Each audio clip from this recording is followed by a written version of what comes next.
Hola, buenas noches alumnos, bienvenidos una vez más a una sesión más de nuestro diplomado en cuidado en diabetes mellitus. Son bienvenidos, tenemos solamente a 5 alumnos de plataforma, vamos a empezar a trabajar con ellos.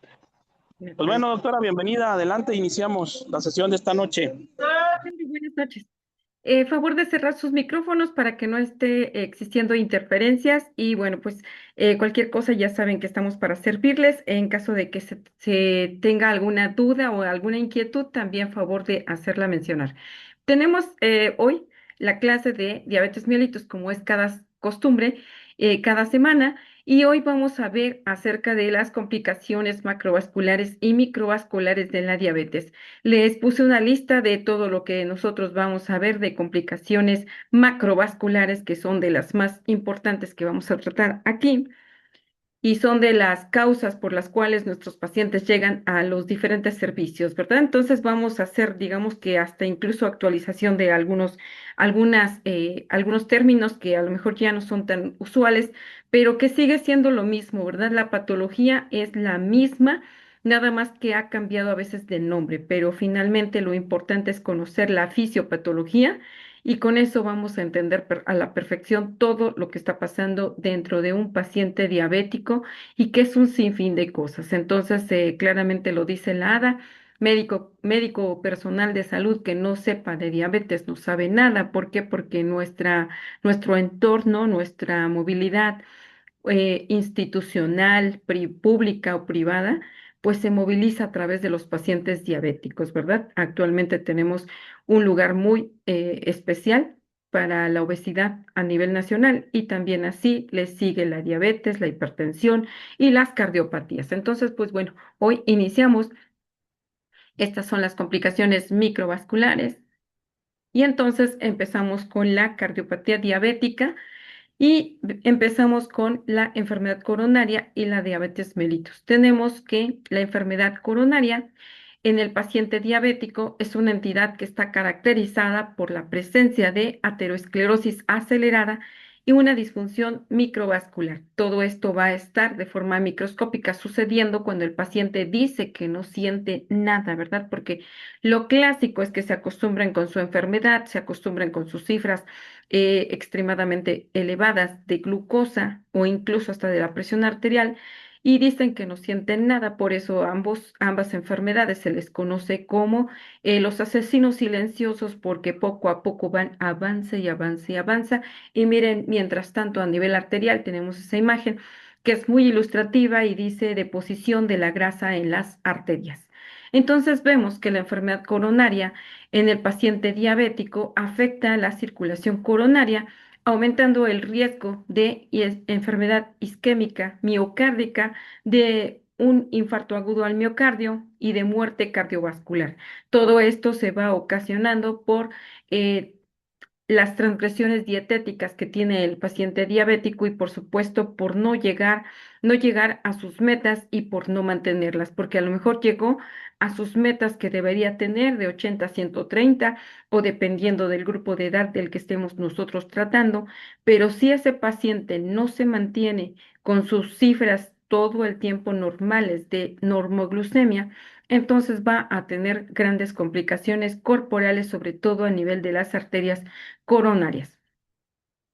La diabetes mellitus es considerada por múltiples guías como equivalente de riesgo coronario por su fuerte asociación con los eventos cardiovasculares mayores.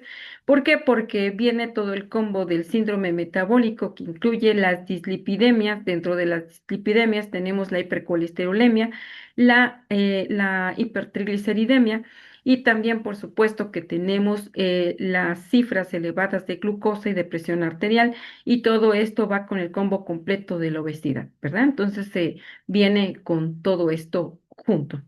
La importancia epidemiológica global y nacional de ver la cardiopatía diabética es fundamental porque tenemos cada vez más prevalencia de esto en los adultos mayores o en los adultos ya no tan mayores, ¿verdad?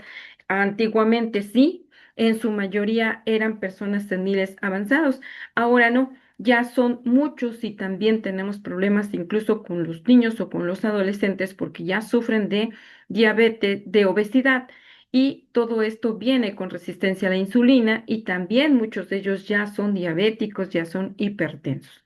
Les ponía el ejemplo de los médicos pasantes, ¿verdad? O de los médicos internos de pregrado que llegan a los diferentes hospitales a hacer sus prácticas hospitalarias.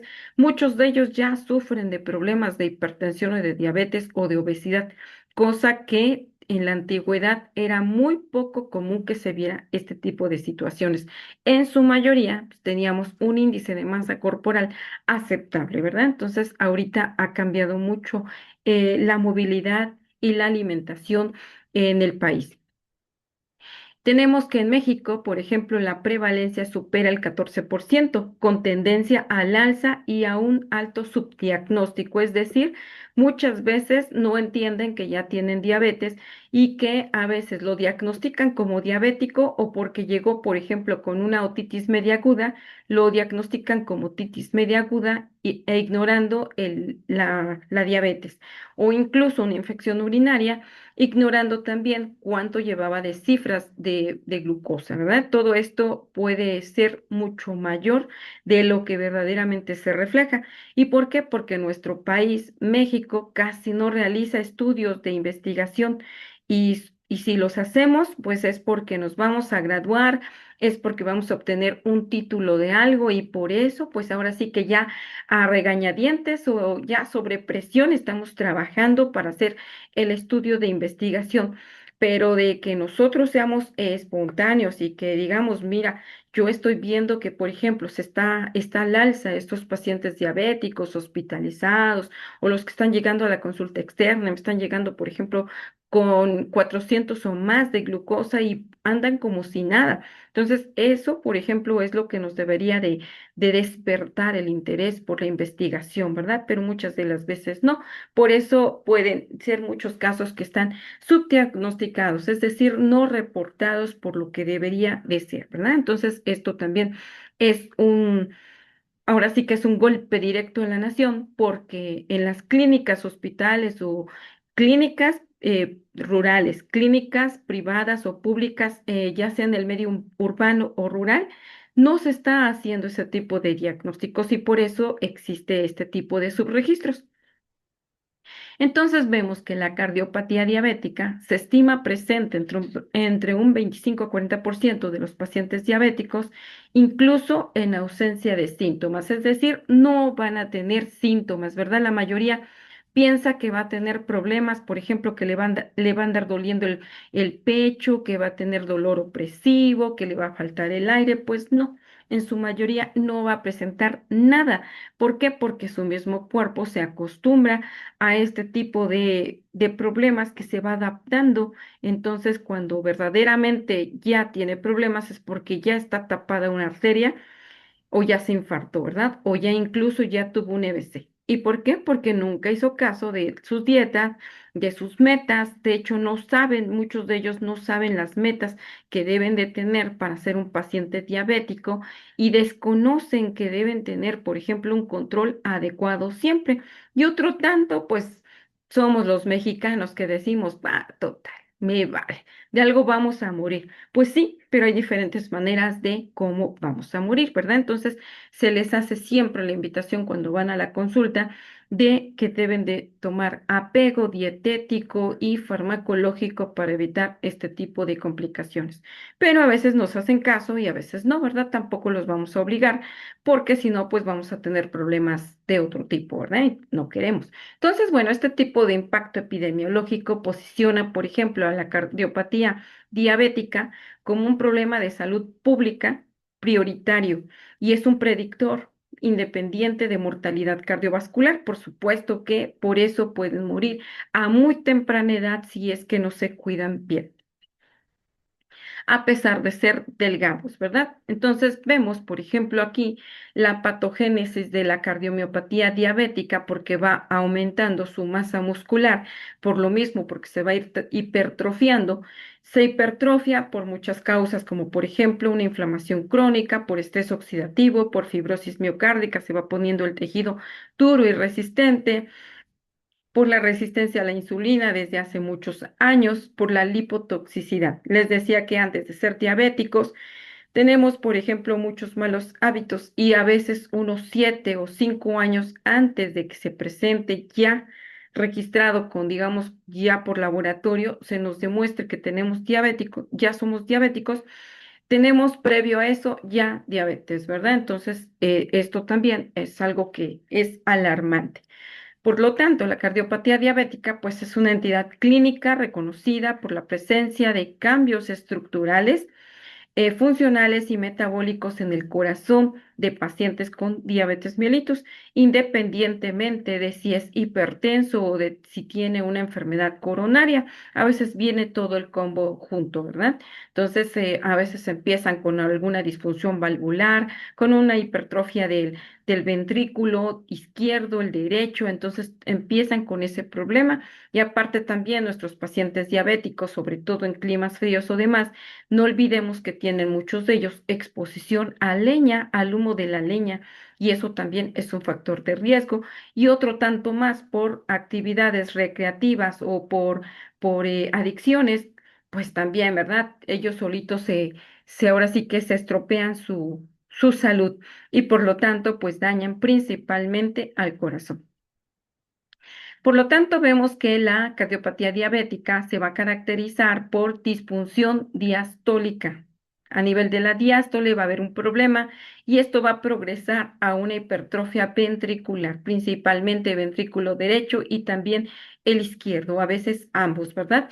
Y no precisamente porque haya hecho deporte. Si hizo deporte, bueno, es un factor que tienen los deportistas de alto rendimiento de tener también una leve hipertrofia de su corazón, pero es por deporte, pero en este caso es por cardiopatía diabética, es decir, por una enfermedad de fondo que la propició la diabetes mellitus. Por eso se hace un apartado especial de todo esto. A nivel del corazón, se produce una fibrosis intersticial, es decir, el tejido se va acumulando y se va poniendo grueso, se va poniendo resistente. Al mismo tiempo que va pasando esta fibrosis intersticial, va sucediendo una disfunción sistólica y finalmente todo esto, al no estar funcionando adecuadamente, a veces, por ejemplo, aparte de la hipertrofia, porque ya está más aumentado de tamaño el ventrículo, hace que se ocasione una insuficiencia cardíaca, es decir, ya empieza a sufrir el corazón porque ya no se puede mantener bien, porque ya camina, se cansa, camina, por ejemplo, unos pasos, una pendiente, se cansa, ya no puede continuar porque ya no resiste. Y esto debido a que no ha cuidado bien ni su manera de cómo hacer su actividad física, ni su alimentación, y tampoco su apego dietético que debería tener como paciente diabético. Todo esto es fundamental, ¿verdad? Porque si uno de ellos falla, por supuesto que va a incrementar este riesgo.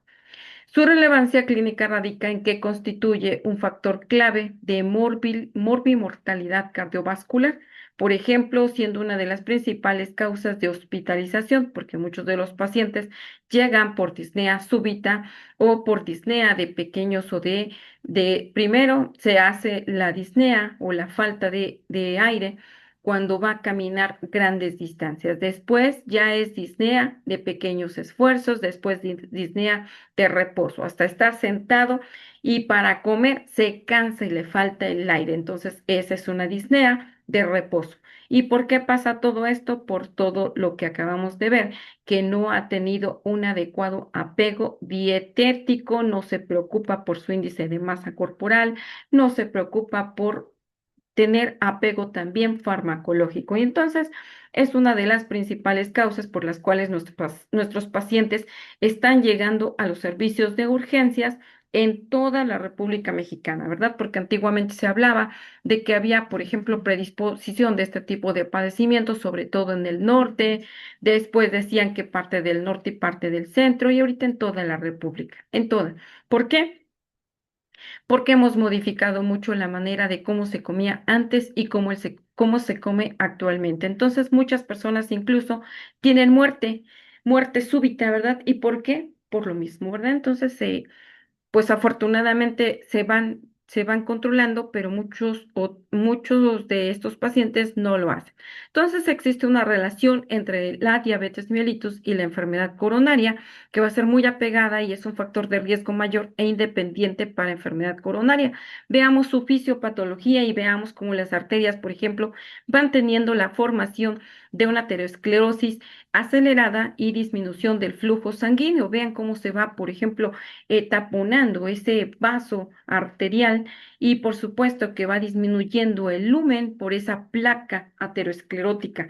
Y entonces vemos que se va estrechando el espacio y cómo va a estar, pues con dificultad para pasar esto, ¿verdad? Entonces, esto es ahora sí que lo que se explica a grosso modo de esta situación que pasa a nivel arterial. Pero su fisiopatología cardiovascular se explica, por ejemplo, por diferentes mecanismos metabólicos, inflamatorios, hemodinámicos, trombóticos que aceleran el daño en la pared arterial. Se supone que una persona, ahora con todos los estudios que se tienen, se ha dicho que una persona que es obesa tiene un proceso inflamatorio crónico y por eso le cuesta más todavía disminuir su peso, ¿verdad? Entonces, todo este metabolismo que por su parte, por separado, la obesidad en sí tiene también todo su patología para ver de forma particular, ¿verdad? Entonces, vemos que todo esto acelera y entonces aquí hablamos en específico de la aterosclerosis acelerada, que es inducida por hiperglucemia. ¿Por qué? Porque la hiperglucemia crónica promueve la glicación avanzada, los AYES, y por supuesto la deposición lipídica a través de esta glicación avanzada va poniendo grasa a nivel de las paredes arteriales, va ocasionando una remodelación vascular patológica porque vean cómo va cerrando el lumen, ¿verdad? Eso no puede ser normal. Es como les digo, nosotros imaginemos las arterias como que estamos en un cuarto y que esta habitación, por ejemplo, nos las empiezan a llenar de grasa. ¿Cómo vamos a estar nosotros cuando vayamos pasando? Pues apenas íbamos a poder pasar. Es lo mismo que pasa con la sangre. Le es más difícil pasar por arterias que están repletas de grasa, ¿verdad? Entonces, eso es el problema. Y vemos que esta hiperglicemia crónica produce progresión rápida de las placas ateroscleróticas, así como se ve acá, con mayor vulnerabilidad a ruptura. Por supuesto que se van acumulando las paredes arteriales de grasa. ¿Qué va a pasar? Que en algún momento se sigue sobreacumulando esa grasa, la sangre todos los días pasa espesa, pero hasta blanca de tanta grasa. ¿Qué va a pasar? Pues llega el momento en que alguna de esas placas se va a desprender y se va a ir a tapar el corazón o algunas de las arterias del corazón o alguna de las extremidades o incluso algunas partes del pulmón o a nivel cerebral, ¿verdad? Entonces todo esto es como que lo esperado porque hay hiperglucemia crónica y esto produce mayor formación de de las placas ateroscleróticas. ¿Alguna duda hasta acá, jóvenes? Vamos bien, Ok. maestra. Bueno, muy bien. Entonces tenemos después de la aterosclerosis acelerada, después viene la disfunción endotelial por estrés oxidativo. Veamos cómo se va formando. Y vean, se ven hasta llenas de grasa, ¿verdad? Hasta dan ganas así como de meter una palita y sacar toda esa grasa que tienen las arterias, pero lamentablemente no es así de sencillo, ¿verdad? Entonces, si no, pues ya lo hubieran hecho. Los niveles elevados de glucosa aumentan los radicales libres y estos radicales libres van a reducir la biodisponibilidad del óxido nítrico y esto a su vez va a deteriorar la vasodilatación. Entonces, ahí el detalle, ya no tienen mayor vasodilatación porque están estrechas por la grasa que está aquí sobreacumulada. El endotelio, por lo tanto, va a perder capacidad antiinflamatoria, anticoagulante y antiagregante. Vean todo lo que va perdiendo, todo porque está exquisitamente grasoso, ¿verdad? Si han visto la sangre blanca, ustedes, No, bueno, pues acá en mi hospital sí han llegado con triglicéridos, con hipertrigliceridemia hasta de 2000, obvio, infartados, ¿verdad? Porque no se cuidan, no llevan dieta, están me vale, total, al clásico mexicano de que me vale, de algo me de morir. Pues sí, están extremadamente, digo, Todos estamos a veces con sobrepeso o con obesidad, pero hay otros que nos ganan. Entonces, realmente han llegado hasta con la sangre blanca. Y, por ejemplo, la otra vez muestra uno de los pasantes, dice, oiga, ¿y esto, doctora? Pues es su sangre. Sí, pero ¿por qué se ve así? No, pues es grasa. De veras, pues sí. O sea, grasa, ¿verdad? En exceso. Entonces, es lo que sucede porque hay muchas transgresiones dietéticas que pues también favorecen a veces porque es más barato comprar productos digamos, accesibles en su precio, pero son altamente dañinos para la salud del cuerpo. Entonces, el endotelio pierde capacidad antiinflamatoria, anticoagulante, antiagregante. Eso normalmente lo tenía, pero ya no lo va perdiendo por todo esto que va pasando. Y entonces viene la actividad inflamatoria sistémica. Vean cómo va avanzando. Son células involucradas en el proceso inflamatorio como los eosinófilos, linfocitos, neutrófilos, plaquetas, monocitos, los basófilos y los macrófagos y mastocitos. Todos ellos van a estar implicados en una actividad inflamatoria sistémica. Y tenemos, por ejemplo, que la diabetes va a generar inflamación crónica de bajo grado. O sea, ya un paciente diabético en automático va a tener una inflamación crónica. Y eso ya es un factor de riesgo cardiovascular. Si él en sí mismo le sigue poniendo unas transgresiones dietéticas de que se va por la coca, de que se come los taquitos, de que va y se come los cueritos, que no quiere llevar dieta, es un factor de riesgo porque todo eso sigue aumentando su riesgo cardiovascular y entonces, por lo tanto, hay dilatación arteriolar, expansión del lecho capilar, dilatación venular, migración de neutrófilos, fuga de proteínas plasmáticas y edema. Todo esto es un proceso inflamatorio crónico que se mantiene en el paciente diabético. Aquí lo que se va a elevar, pues la interleucina 6, el factor de necrosis tumoral alfa, la proteína C reactiva. Aquí lo que acelera, por ejemplo, esto, la aterogénesis y favorece la ruptura de la placa y aumenta el riesgo de eventos coronarios agudos, ¿cuáles? Pues un infarto agudo al miocardio, un EBC isquémico o hemorrágico, cualquiera puede pasar. ¿Por qué? Por lo mismo, ¿verdad? Porque ya en sí, el mismo diabético, a pesar de cuidarse, tiene una baja reserva de inflamación. Pero si esto todavía se descuida con descompensaciones metabólicas y come lo que se le ocurre, pues todavía esto empeora. Entonces, o a veces se cuida, a veces no, pues también es otro factor de riesgo, ¿verdad? Yo, por ejemplo, cuando estuve en Reynosa, cuando estuve haciendo la especialidad, tenía una vecinita que tenía 18, 16 años, no recuerdo, pero era adolescente todavía. El caso es de que ella tenía diabetes tipo 1. Esta muchachita, pues de repente su mamá, según ella, la consentía. Y obvio, comiendo pura comida rápida, ¿verdad? Porque la señora trabajaba y la comida rápida.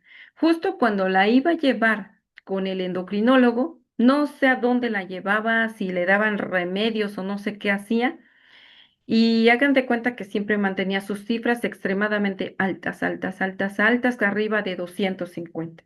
Justo cuando la iba a llevar con la endocrinóloga, ya le habían descendido.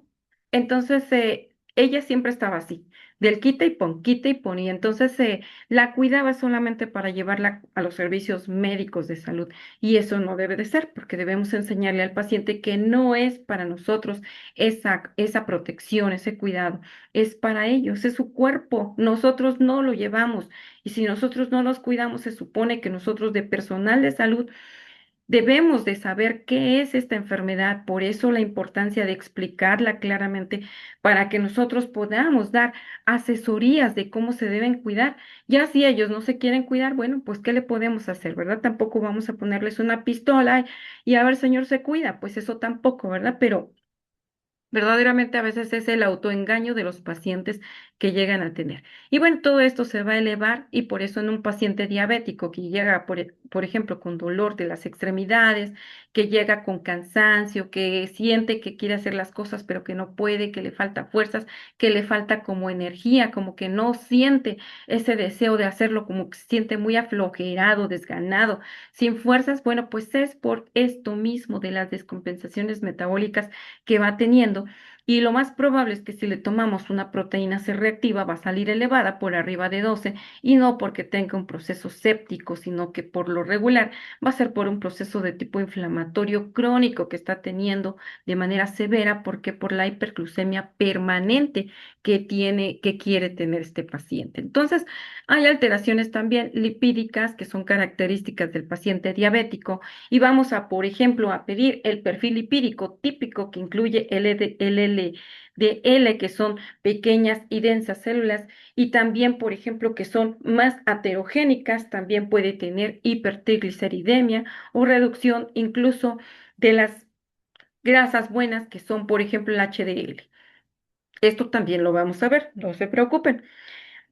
Este patrón va a aumentar el depósito subendotelial y va a tener formación de placas inestables. Y entonces vean cómo se mantiene el cuerpo. Y vean cómo esta, por ejemplo, esta imagen es para ver cómo se ve a nivel de las arterias, cómo está el corazón y luego, por ejemplo, todo lo que va teniendo de repercusiones y que puede todo esto detonar con no solamente con un infarto agudo al miocardio, sino que con una angina inestable puede tener, por ejemplo, también arritmias, puede tener crecimiento del corazón, ¿verdad? Y dice, no, ¿por qué? Si no tuve ningún familiar que sea cardiópata, pues no, pero tú eres diabético y no te cuidas. Y así de simple, ¿verdad? Entonces, pues a veces se lo decimos sutilmente para que no se vaya a ofender nuestro paciente, pero finalmente es eso, ¿verdad? El resultado es el mismo con daño al miocardio.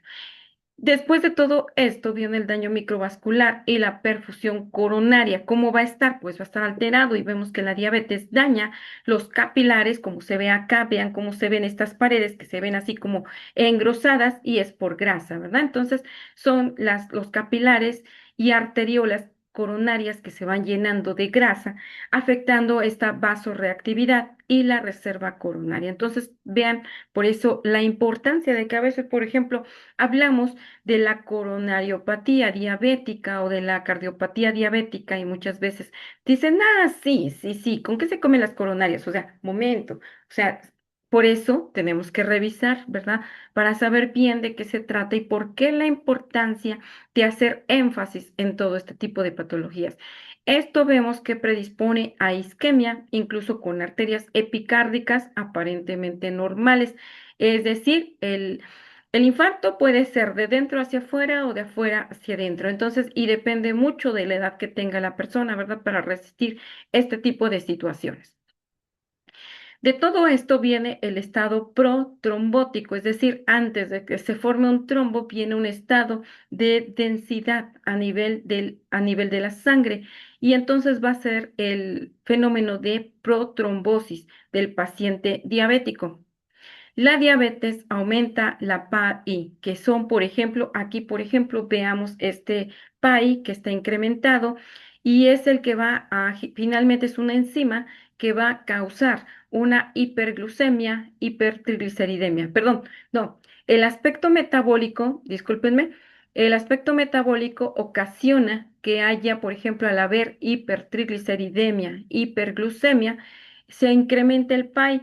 Y este PAI, que es el fenómeno inflamatorio, es una enzima, ocasiona hipofibrinólisis, es decir, destrucción de la fibrina. Y por lo tanto va a tener también incremento a nivel hormonal manifestándose por resistencia a la insulina o hiperinsulinemia. Al no haber una adecuada cantidad de insulina o que no se produce de la cantidad adecuada, vimos también eso que puede ser un factor de riesgo porque entonces se incrementa nuestro nivel de glucosa, nos sigue descompensando todavía más, ¿verdad? Entonces esto es más todavía más difícil o complicado para el paciente. Permítanme.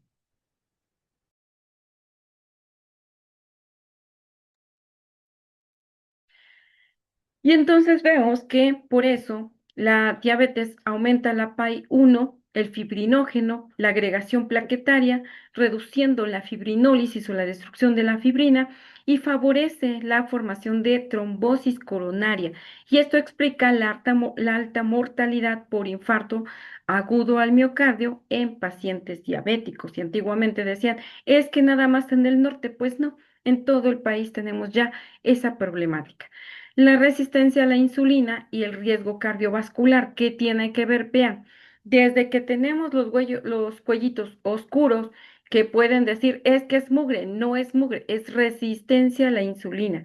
Y entonces vimos que eso ya es un factor de riesgo cardiovascular, porque normalmente cuando este paciente tiene ya resistencia a la insulina, entonces este paciente ya tiene problemáticas de riesgo cardiovascular. La resistencia a la insulina contribuye a hipertensión, a dislipidemia aterogénica, es decir, a formación de aterogénesis, inflamación sistémica y disfunción endotelial. Todo eso pasa desde el momento en que ya tiene resistencia a la insulina. Y entonces es un eje central en la progresión de la enfermedad coronaria en diabetes. Permítanme.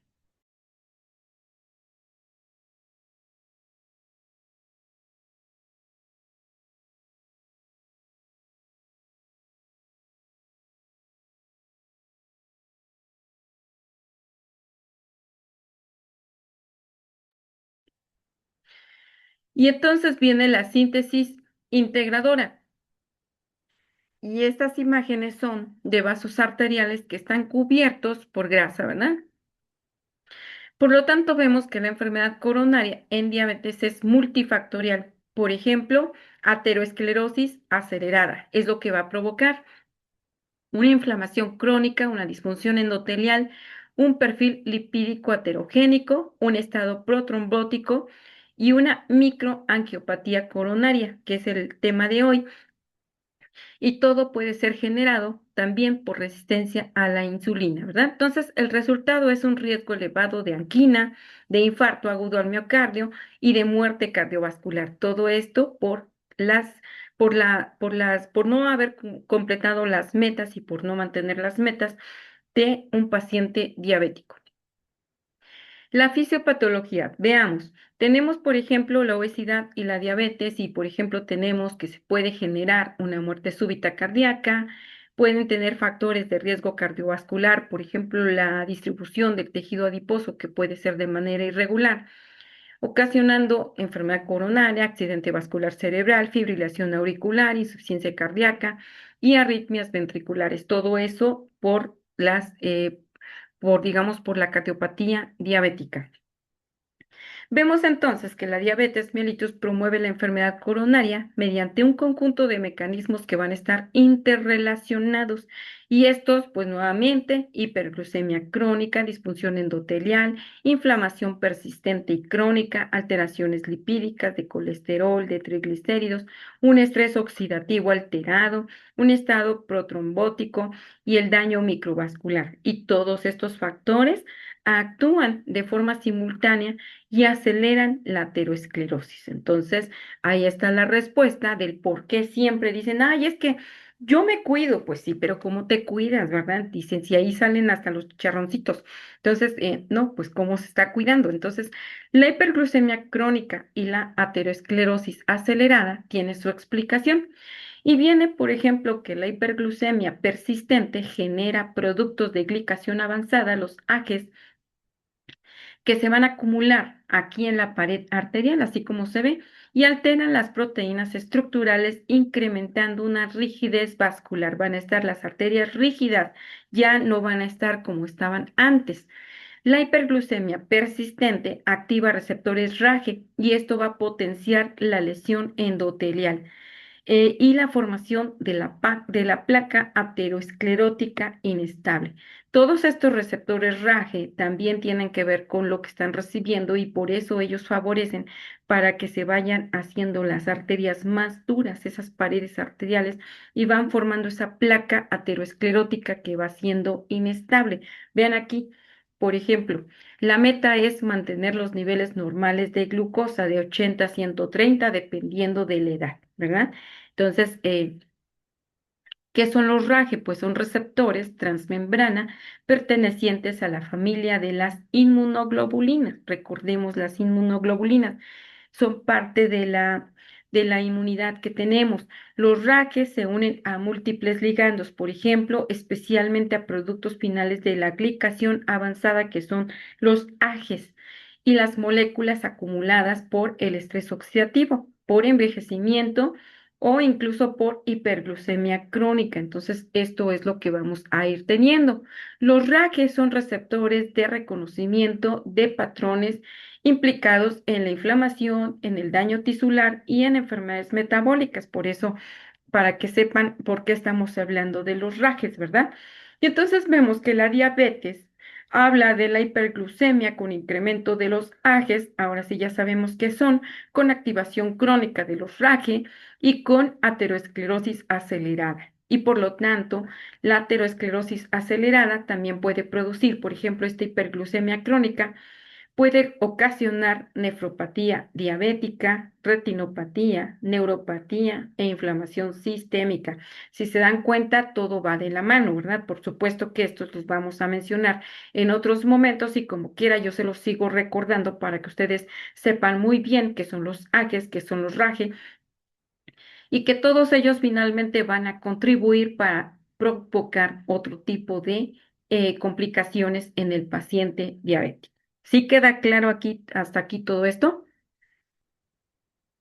Sí, maestra. Pues, Ok, eh, Sí, profa. ok. Entonces tenemos que el estrés oxidativo en diabetes. Veamos, por ejemplo, aquí estas imágenes y tenemos la enfermedad cardiovascular, la aterosclerosis relacionada con el estrés oxidativo, con la aterogénesis, la oxidación de LDL, la disfunción eréctil, el estrés oxidativo en tejido cavernoso. Es increíble y a veces, por ejemplo, los diabéticos o incluso los obesos dicen, oiga, de verdad, y eso parece de risa, ¿verdad? Porque a veces somos así bien curiositos, pero sobre todo cuando nos referimos a otro tipo de disfunciones como la disfunción eréctil. Muchos de los pacientes diabéticos tienen toda una vida que no se cuidaron su control de la glucosa, nunca llegaron a sus metas y resulta que cuando llega el momento en que ya tienen una disfunción eréctil, quieren, quieren o están preocupadísimos por resolver esa disfunción eréctil, pero jamás se preocupan por su alimentación.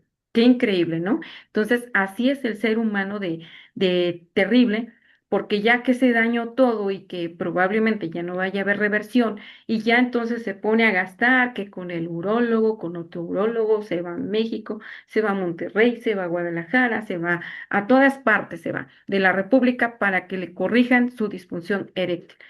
¿Creen que va a mejorar? no.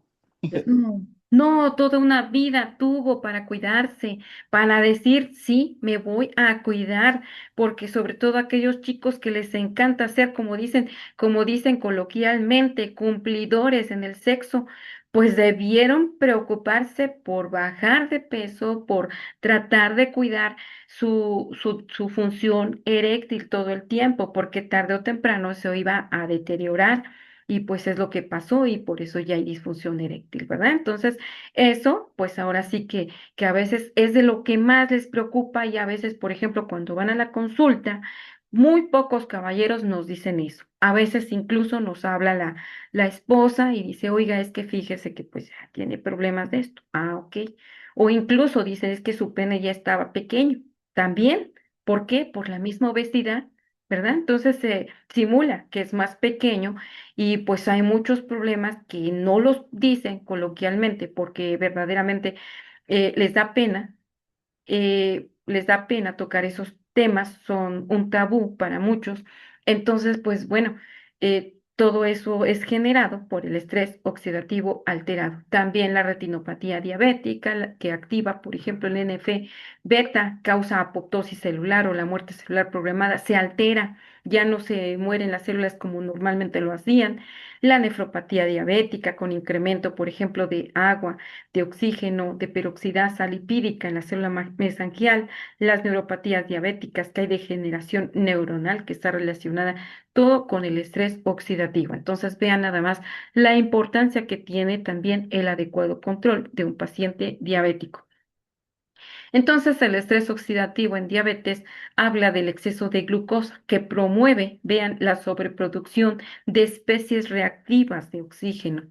Y al estar promoviendo estas especies reactivas de oxígeno, hace que estos ROS que sean las especies reactivas de oxígeno, deterioren el endotelio, oxidan las lipoproteínas, los LDL, y reducen la biodisponibilidad del óxido nítrico y favorecen la progresión acelerada de ateroesclerosis. Entonces, todo esto va a permanecer así siempre y cuando exista hiperglucemia, ¿verdad? Entonces, el estrés oxidativo en diabetes es un pilar central de la fisiopatología cardiovascular diabética. Todo tiene que ver, ¿verdad? Entonces, pues dicen, a veces ni así lo llegan a entender y quieren resolver el problema de la disfunción, pero no quieren llegar a metas o llevar una dieta como debe de ser, y eso va a ser imposible que lo logren. Entonces, pues bueno. También después de todo esto viene la disfunción endotelial.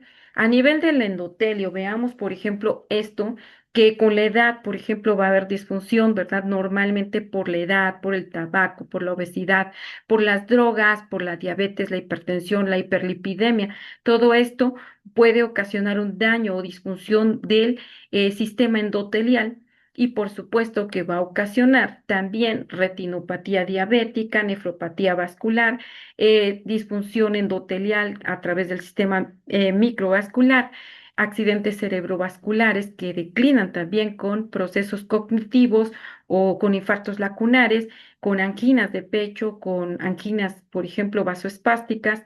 Y todo esto puede preservar, por ejemplo, todavía puede conservar la adecuada salida de la fracción de eyección del corazón, pero ocasiona un crecimiento del corazón anormalmente patológico porque hay hiperglucemia crónica, y por supuesto que puede también formar trombos como el que se ve abajo a nivel de las venas o de las arterias. Entonces, esto puede ser demasiado grave. El endotelio en diabetes va a perder su capacidad que tiene para vasodilatarse debido a la disminución del óxido nítrico y el aumento de la endotelina 1, y también activa las vías inflamatorias. Entonces, vean nada más todo lo que genera este problema. El endotelio en diabetes promueve la vasoconstricción, la inflamación, la adhesión leucocitaria y la transformación aterogénica temprana. Tenemos también que la inflamación crónica de bajo grado, por ejemplo, hace que la resistencia a la insulina y la hiperglucemia aumenten esta producción de citocinas inflamatorias, y hace, por ejemplo, como la interleucina 6, el factor de necrosis tumoral alfa, la proteína C reactiva ultrasensible. Tenemos, por ejemplo, que esto también genera un estado proinflamatorio que perpetúa la lesión vascular y acelera la aterogénesis, favoreciendo la ruptura de la placa. Entonces, con todo esto, resumimos que, por ejemplo, la dislipidemia pues, es aterogénica en el diabético y se va sobreacumulando en diferentes estructuras como la grasa abdominal, que es la más peligrosa de todas, la obstrucción, por ejemplo, de arterias que ocasiona infartos, embolias, son complicaciones crónicas de esta misma dislipidemia. El corazón con una capa grasa también por dislipidemia. Tenemos diferentes factores que favorecen, ahorita los vamos a ver más adelante. Veamos, por ejemplo, que el fenotipo lipídico típico se caracteriza por un LDL de pequeñas densidades muy heterogénicas, o hipertrigliceridemia con disminución del HDL, el colesterol bueno. El fenotipo lipídico habla, por ejemplo, de una alteración cualitativa de LDL y facilita, por ejemplo, su oxidación y su penetración endotelial con incremento para la formación de placas, ¿verdad? Entonces, aquí vean, por ejemplo, si está el cuerpo ya dañado con resistencia a la insulina, con una hiperglucemia crónica, se hace un eje cardiometabólico y entonces vemos que va a tener un incremento de la proteína C reactiva, que son factores o reactantes de fase aguda del proceso inflamatorio. Va a haber un incremento de fibrinógeno, un incremento de la PAI, un incremento de la peroxidación lipídica, incremento del VLDL rico en triglicéridos, y LDL también se incrementa, la glucosa en plasma va a estar elevada, y los otros factores como por ejemplo disminución del colesterol bueno, que eso es malo para la salud, y todo eso pues va a contribuir para que finalmente se produzca mayor daño en nuestro organismo. Entonces, Vemos que la resistencia a la insulina produce hiperinsulinemia compensatoria y esto también promueve un aumento del tono simpático a nivel del sistema nervioso simpático, con retención renal de sodio a nivel del túbulo contorneado proximal, con hipertensión, con dislipidemia, con hipercoagulabilidad, con inflamación sistémica, y este conjunto potencia el riesgo coronario. Entonces, todo esto, si se dan cuenta, finalmente habla de el riesgo que llegamos a tener si nosotros no tenemos un adecuado cuidado o seguimiento de nuestro paciente. Por lo tanto, la diabetes daña las arteriolas y los capilares coronarios, reduciendo así la reserva de flujo y aumentando la rigidez microvascular y deteriorando la perfusión subendocárdica. Tenemos entonces que esto explica también la isquemia silenciosa que se puede generar, ¿verdad? Si cuántos de ustedes, por ejemplo, han visto un electrocardiograma y se nota que ahí tiene, por ejemplo, un infarto y fue silente, y a veces le preguntamos al paciente, oiga, ¿y llegó a tener dolor en el tórax? No. ¿Y llegó usted a tener falta de aire o como que se sintió cansado? No, nada. ¿Y por qué? Porque su organismo se va acostumbrando y por eso se produce muerte de una parte del tejido cardíaco sin que se dé cuenta. Y eso se le conoce como isquemia silenciosa y la presentación atípica del dolor en el diabético. Todo esto se va a modificar por lo mismo, ¿verdad? Porque no hay un adecuado cuidado. Veamos más vasos arteriales y entonces está la microangiopatía diabética coronaria.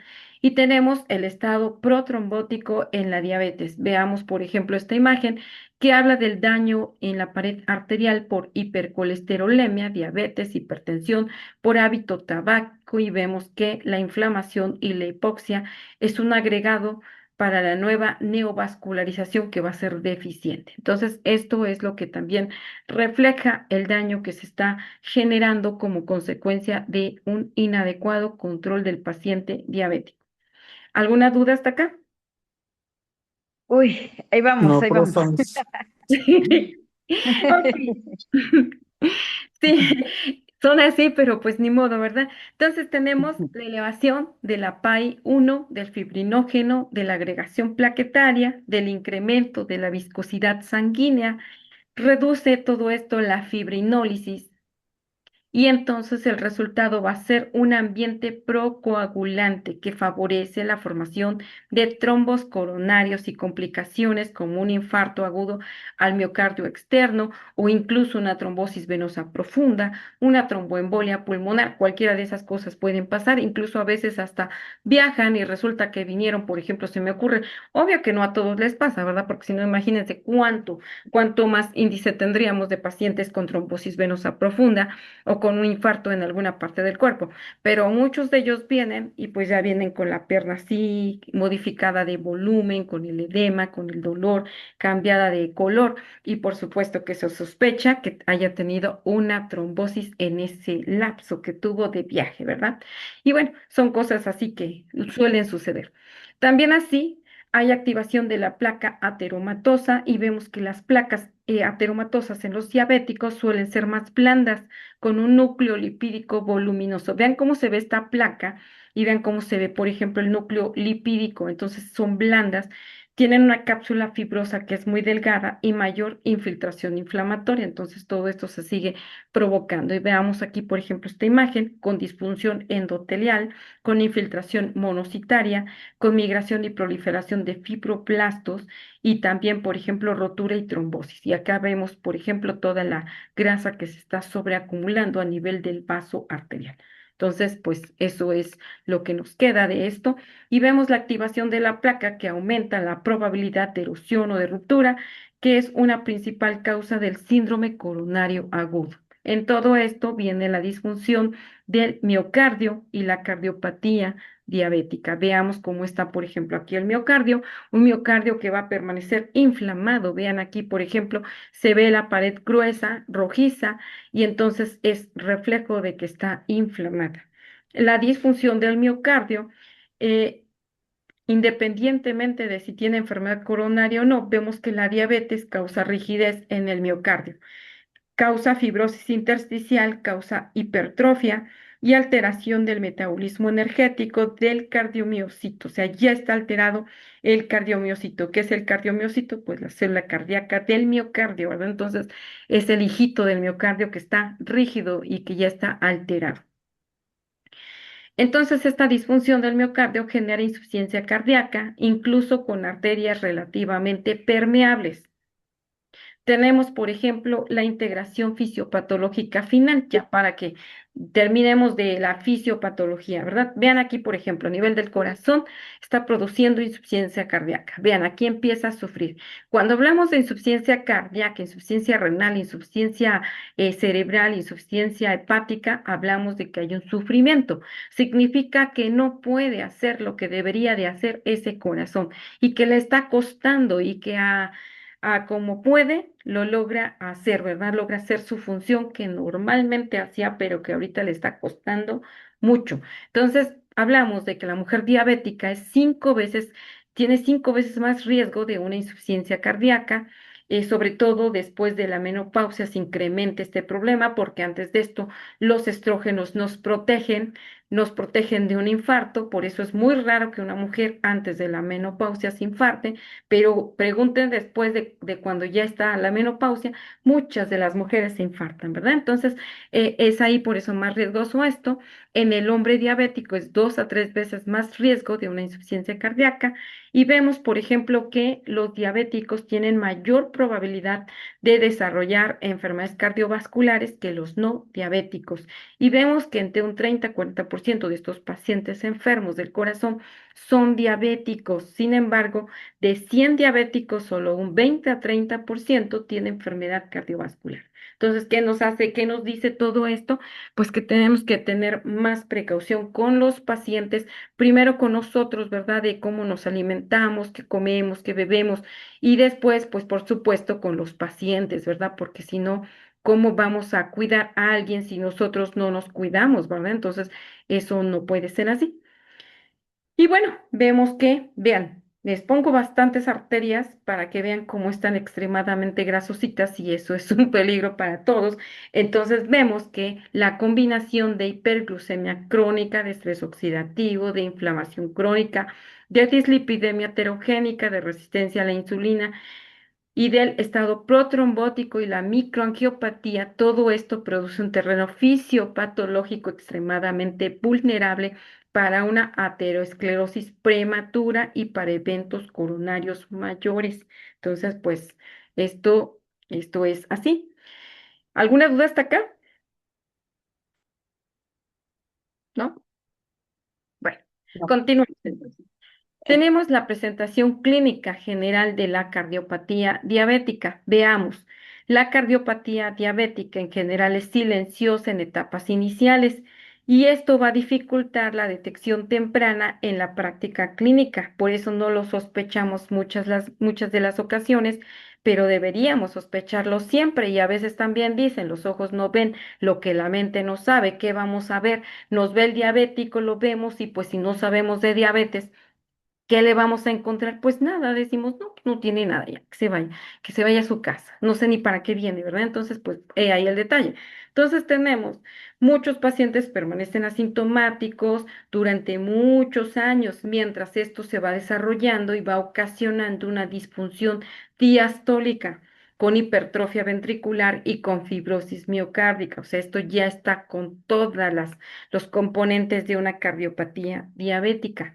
Y con el tiempo, todo esto va así como una historia, comienza a aparecer síntomas sutiles como disminución de la tolerancia al ejercicio, porque no sabe por qué no puede subir una pendiente que antiguamente subía, o porque ya camina y se cansa, porque camina y siente como que se tiene que detener, ¿verdad? Dicen, bueno, una por la obesidad y otra porque como que siente que le faltan fuerzas y como que siente que se le ablandan las piernas y como que se empieza a oscurecer la vista, como que se marea y aparte como que empiezan las palpitaciones. Bueno, pues todo esto es consecuencia de este daño crónico que ha generado el mal apego dietético y no apegarse, por ejemplo, a las metas de normoglucemia que debería haber tenido desde hace muchísimos años, ¿verdad?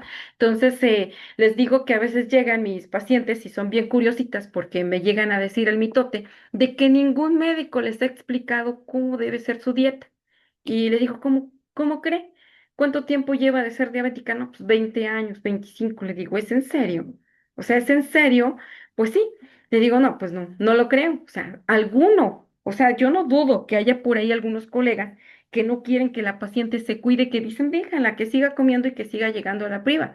Sí, porque los hay también. Tenemos este tipo de colegas o compañeros que son así de malvados, ¿verdad? No sé por qué, pero bueno, ya su mal corazón y su mala conciencia, su mala ética, pero bueno, en su mayoría tratamos de cuidarlos y de que estén bien, ¿verdad? De aconsejarlos para bien, para que se vayan cuidando.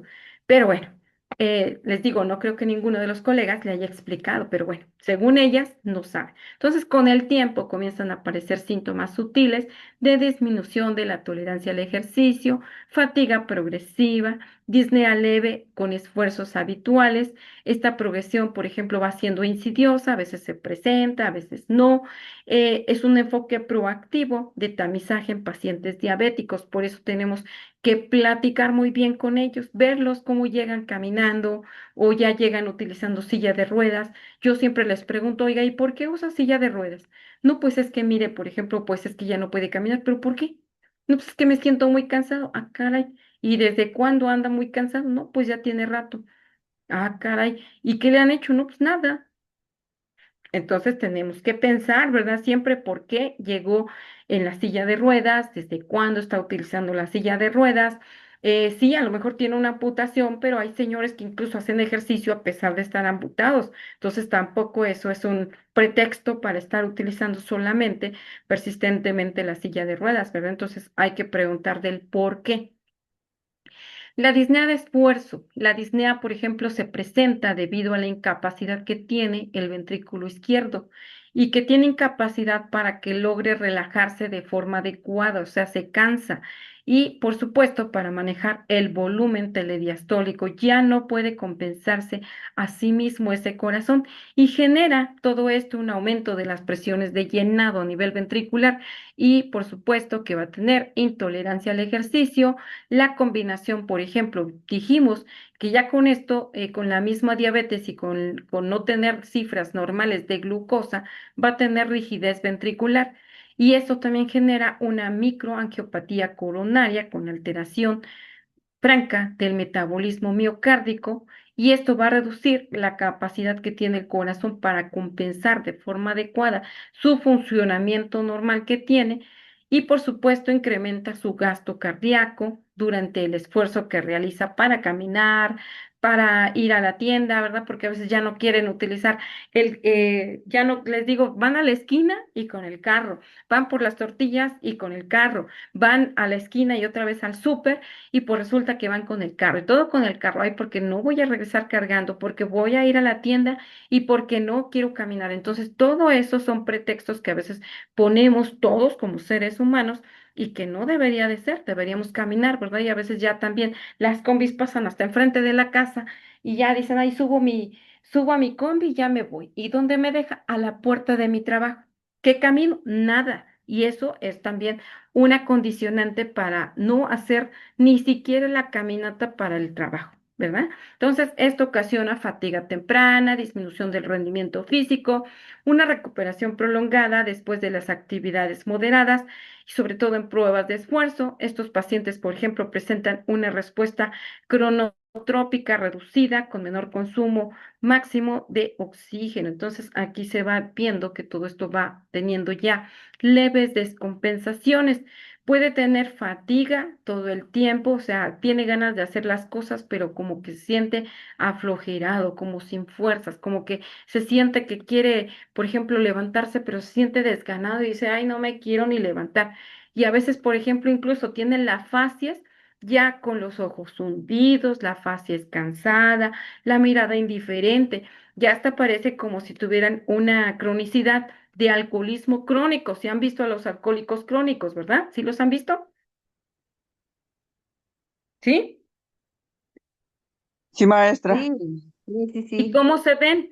Se ven cansados, como sudorosos, como ojerosos, como que nada los consuela. Así se ve un paciente diabético, ya fatigado, debilitado, con disminución de la perfusión tisular. Todo esto puede ser secundario a una disfunción cardíaca, con menor disponibilidad de energía del cardiomiocito. Y esto Su- contribuye, ta- ¿sí? También sus facies, ¿no? Sus facies se ven Sí, muy pálidas, todo. No, sí, se ven fatales, sí. sí. De hecho, por eso ves Ceniza, la que piel como ceniza, el pelo, todo, todo exactamente, mal. todo cambia, te sacan, ¿verdad? Entonces, eso también lo vamos a ver conforme van pasando las complicaciones y van a darse cuenta del por qué muchos dan el bajón y dicen, y ahora lo vi hace un mes y ahorita ya dio el viejazo, ¿verdad? Lo clásico de los mexicanos que decimos, ya dio el viejazo, ¿qué le pasó? Se ve todo chupado, ¿verdad? ¿Por qué? Por lo mismo, porque a lo mejor puede ser un problema del miocardio o puede ser un problema de la misma diabetes y descompensaciones metabólicas que ha tenido, pero de forma muy severa. Y no lo entienden. Entonces, esto es terrible. Y de verdad que dicen, a veces ya te quedó la cara de borracho, ¿verdad? No sé si han escuchado por ahí que también a veces dicen muchos de los mexicanos, ya te quedó la cara de borracho, o sea, pareces borracho todo el tiempo. Dicen, no, no, es que así soy. No, pues sí, porque es diabético, ¿verdad? Entonces, ya se ve así cansadito. Y esto puede estarse asociado a una fatiga persistente. ¿Y por qué? Por daño que ya tiene a nivel estructural del corazón. Y entonces los pacientes refieren cansancio desproporcionado a la actividad realizada. Van y, por ejemplo, apenas llevaron unas bolsitas, por ejemplo, del carro a, a una cuadra, y ya sienten que hicieron, pero lo de toda una semana, ¿verdad? Y todo el día. Entonces, eso no es así. Este síntoma suele, por ejemplo, confundirse con manifestaciones de mal control de glucosa y esto retrasa, por supuesto, la identificación del origen cardiovascular. Muchas veces llegan a nuestros consultorios y ¿qué pasa? O al servicio de urgencias. Le tomamos la glucosa y le encontramos que tiene, por ejemplo, 380 y el paciente nos está diciendo que ha estado muy cansado y que se fatiga mucho para caminar. Pues sí, le atribuimos siempre por lo regular a que es un descontrol metabólico por la glucosa, ¿verdad? Por lo general, pero también nos olvidamos de lo más importante, no de lo más importante, sino otro órgano que es fundamental en el diabético, que es el corazón, y que puede ser esa descompensación que tiene y que ya está bien dañado su miocardio y por eso tiene ese tipo de manifestaciones. Es decir, lo correcto sería no solamente ver la hiperglucemia, lo correcto sería ver también cómo está funcionando el corazón, ¿verdad? A eso me refiero.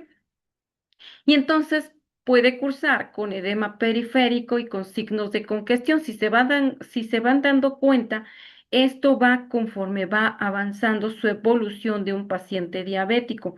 No es que al inicio y que todo esto lo va a presentar desde el momento en que va empezando. No, esto va a pasar y pueden ser meses o pueden ser años, dependiendo.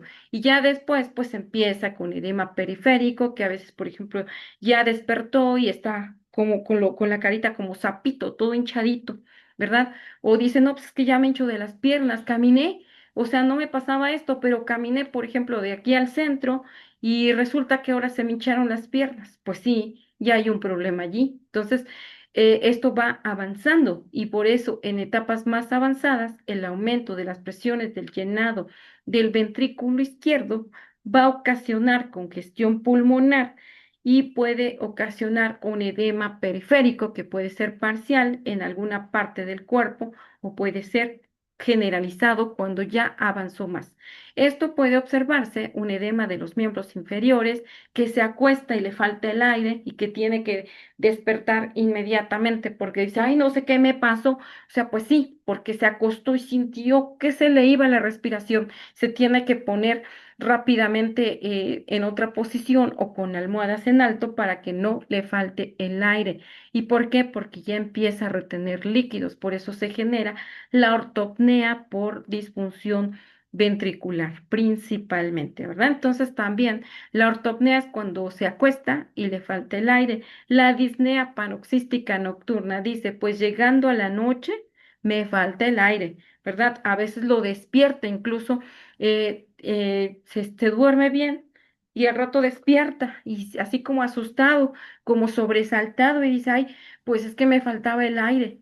¿Y por qué? Por lo mismo, ¿verdad? Ya tiene un problema a nivel del corazón que no ha sido a lo mejor detectado porque tendría que tomarse otros estudios más profundos, más para protocolizar, pero por supuesto que ya hay un daño en el corazón. Y estos signos indican progresión hacia una insuficiencia cardíaca y van a requerir de una evaluación urgente para ajustar el tratamiento. Muchos de los que ya, pues se supone, tenemos experiencia, los atrapamos en la consulta externa, les empezamos el tratamiento, pero cuando son médicos nuevos o compañeros de los diferentes servicios de salud, pues a veces no los atrapan en el momento y entonces llegan ya bien complicados a los diferentes servicios de urgencias o en anasarca, ¿verdad? Es decir, un edema completamente generalizado.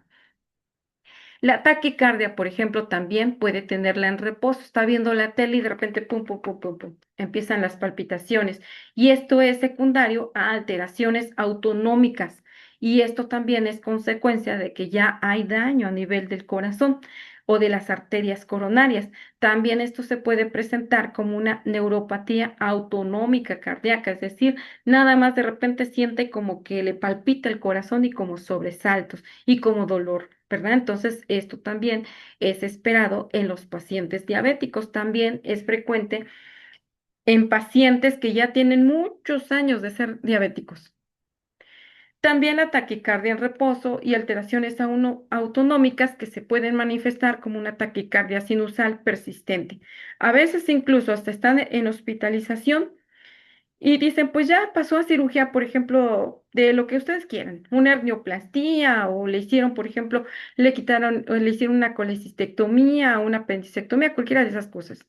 Y de repente dicen, no, pues ya lo iba a dar de alta, pero ¿qué creen? Tiene solamente taquicardia. Bueno, pues pueden ser alteraciones autonómicas por el daño al miocardio que ya tiene. Entonces, eso es como una respuesta a que su corazoncito ya empieza a sufrir pero que hasta el momento no se le ha manifestado como tal, solamente puede estar como una taquicardia sinusal persistente, es decir, arriba de 100. Que siente feo, le tenemos que dar tratamiento, a veces por eso en ellos se les manejan mucho los betabloqueantes en caso de que no exista otro tipo de arritmia y les va muy bien, pero siempre y cuando también se cuide el paciente, ¿verdad? Entonces pueden también ellos tener una variabilidad reducida de la frecuencia cardíaca.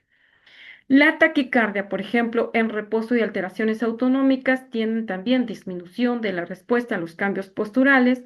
Si es que reposa, pues ya va a estar mejor y esto altera la regulación hemodinámica y contribuye a una intolerancia ortostática. Muchos ya no aguantan estar completamente en decúbito, tienen que tener una almohada en alto o a veces hasta doble almohada para que estén mejor. Muchos incluso se acuestan, se marean, se fatigan. ¿Verdad? Entonces, eso también es un problema y puede incluso hasta tener arritmias ventriculares. Todos ellos por lo mismo de que ya tiene un daño estructural en el miocardio. De hecho, a veces cuando les pedimos un ecocardiograma, nos sale con una hipertrofia ventricular concéntrica, que significa que ya está engrosada esa pared. ¿Y por qué? Por las transgresiones dietéticas y por eh, mal apego a las metas de diabético que debería de tener. ¿Alguna duda hasta acá? No, maestra, todo bien. Ok. Entonces tenemos después el dolor torácico que puede ser atípico o ausencia de dolor. Aquí, por ejemplo, puede ser un dolor que a lo mejor no es precisamente como el dolor de infarto agudo al miocardio. Cuando hay un dolor de infarto agudo al miocardio, es un dolor que es opresivo, es como si alguien nos estuviera pisando el pecho, es un dolor fuerte, fuerte, fuerte, así que nos oprime, ¿verdad? El tórax y que ese dolor se puede ir a la mandíbula o se puede ir hasta el meñique y sobre todo en el brazo izquierdo, ¿verdad? Pero cuando es un dolor de tipo atípico, a lo mejor puede ser un dolor que le da en el tórax posterior, que le da en el hombro, que a lo mejor se va al otro hombro. Ese es un dolor de tipo atípico. ¿Quiénes lo presentan con más frecuencia? Sobre todo los seniles avanzados, pero también a la fecha se ha demostrado que muchas de las personas que son jóvenes tienen también ese tipo de manifestaciones. Entonces tenemos que tener más cuidado con ellos, ¿verdad? Porque si no, podría también ser a lo mejor un infarto y no lo estamos diagnosticando como tal. Entonces, por eso se le conoce de tipo atípico porque no se presenta como normalmente debería de estarse presentando. Y vemos que la microangiopatía y la isquemia subclínica van a generar dolor torácico que va a ser difuso o atípico y que nos sigue patrones clásicos de la angina, ¿verdad? Como el dolor que está duele y duele y duele. Y una proporción significativa presenta una isquemia silente debido a la neuropatía autonómica a nivel del miocardio. ¿Qué es la neuropatía? Cuando hay inflamación también a nivel de los nervios y estos nervios ya fueron alterados y esa inflamación ya no la pueden tolerar. Por eso hay dolor y dolor y dolor y su dolor es muy persistente. Entonces, esto verdaderamente puede ser muy delicado para los pacientes que tienen un dolor crónico y otro tanto presentan una isquemia silente, es decir, se infartaron, pero ni se dieron cuenta, ¿verdad? Entonces, ahí pasó y por eso se le conoce como una isquemia silente. Esto aumenta, por ejemplo, la ausencia de dolor durante episodios de isquemia o de infarto y aumenta el riesgo de retraso en el diagnóstico con mayor mortalidad. También puede tener palpitaciones y riesgo arrítmico. Los pacientes pueden, por ejemplo, tener palpitaciones, es decir, sienten así, ¿verdad? Que se les sale el corazón. Esto puede ser por extrasístoles que se están presentando. ¿Qué son las extrasístoles? Pues normalmente nuestro corazón late al pum, pum, pum, pero resulta que cuando hay extrasístoles, ¿qué va a pasar con el ciclo cardíaco? Que ya se altera y van a presentar de repente así como que bombazos, ¿verdad? Así detonaciones de que hace pum, pum, pum, pum, pum, pum, pum, pum, pum, y otra vez pum, pum, pum, pum, pum, pum. Entonces, esas se llaman extrasístoles, ¿verdad? Y también taquicardias supraventriculares, que es otro tipo de arritmias o arritmias ventriculares que pueden finalmente terminar con la vida de nuestro paciente con cardiopatía diabética. La fibrosis miocárdica, ¿qué es? Así se ve el tejido cuando se pone fibroso. Vemos que el estrés oxidativo y las alteraciones en los canales iónicos aumentan la probabilidad de arritmias clínicas significativas. En casos severos, la cardiopatía diabética puede predisponer a muerte súbita cardíaca. Los síntomas de insuficiencia cardíaca con fracción de eyección preservada está caracterizada por la disnea de esfuerzo, por intolerancia al ejercicio, por fatiga, por congestión leve con fracción de eyección normal. Esta fracción de eyección va a estar por arriba del 50%. Tenemos que también si hay rigidez ventricular, la disfunción diastólica va a tener mecanismos principales de estos pacientes que están, por ejemplo, hospitalizados o que tienen empeoramiento de los síntomas con frecuencia. ¿Cómo hacemos diagnóstico nosotros de una cardiopatía diabética?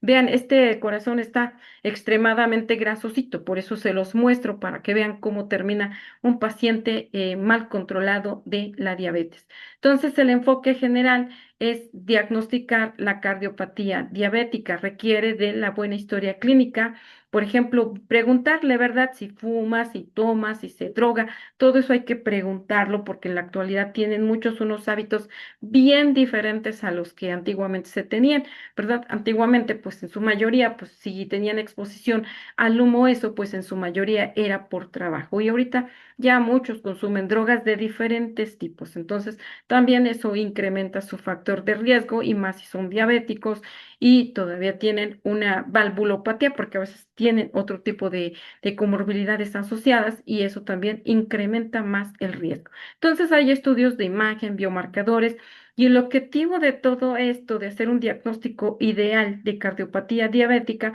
va a ser que tiene diferentes fases subclínicas. Vemos las fases clínicas y la fase subclínica temprana. Va a estar un paciente asintomático que se detecta por imagen con disfunción diastólica, con hipertrofia leve del ventrículo izquierdo y con aumento de la masa ventricular.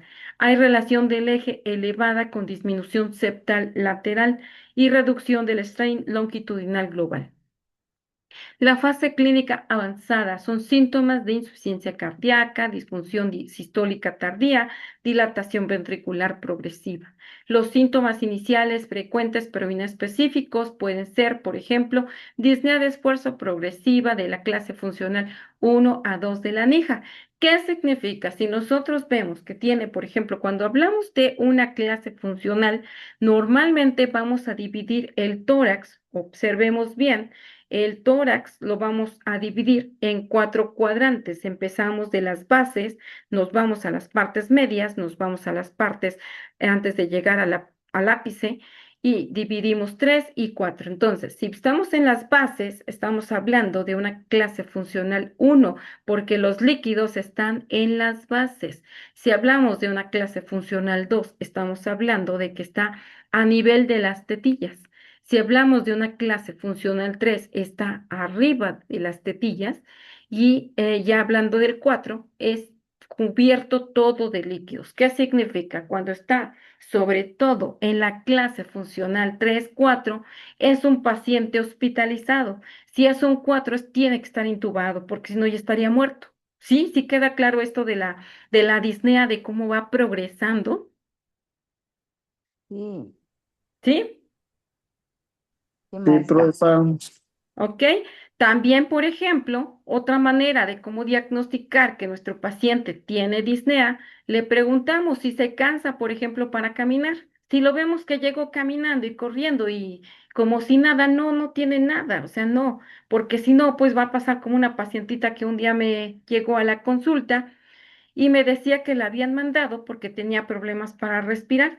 Le digo, ¿tienes problemas para respirar? Obvio, jovencita que se veía que nada le dolía, delgadita, nada que ver, ¿verdad? Y le digo, a ver, le digo, ¿y cómo dices que te falta? Dice, mire, vea, se sienta y me dice, mire, tengo problemas para respirar. Le digo, ok, o sea, no, eso no es, ¿verdad? No es un problema de disnea. Eso, pues obvio, estaba nerviosa, estaba con ansiedad, pero no era un problema de disnea. Un paciente con disnea, si lo ponemos a caminar 2 cuadras y se sienta 2, 3 veces, pues es una disnea de grandes esfuerzos. Si se cansa, digamos, al caminar 1 cuadra, se sienta una vez, es disnea de medianos esfuerzos. Si se cansa, por ejemplo, nada más de que caminó del pasillo de espera para nuestro consultorio, es una disnea de pequeños esfuerzos. Y la disnea de reposo es cuando está sentado, está comiendo, está bebiendo y ya siente que le falta el aire, pero ni nos los dice, simplemente lo vemos que está pálido, estuporoso, diaforético y se ve que como que está pálido, como que cambió de color. Bueno, pues esa es una disnea de reposo. Entonces, para que la sepan identificar bien, para que no vaya a haber problema. También va a haber fatigabilidad fácil con menor tolerancia al ejercicio, taquicardia sinusal de reposo, palpitaciones intermitentes, sensación de opresión torácica no típica, sin relación con la isquemia coronaria, un edema leve de las extremidades en fases intermedias. Las manifestaciones en la fase subclínica va a haber cambios detectados por evaluación médica dirigida, por ejemplo, signos de disfunción diastólica en ecocardiograma y que va a estar alterado. El aumento de la rigidez ventricular que va a estar diagnosticado por Doppler tisular. La elevación discreta, por ejemplo, de los péptidos natriuréticos como el BNP, el NT y el ProBNT. Todos ellos van a estar elevados y todo por esta disfunción miocárdica o cardíaca.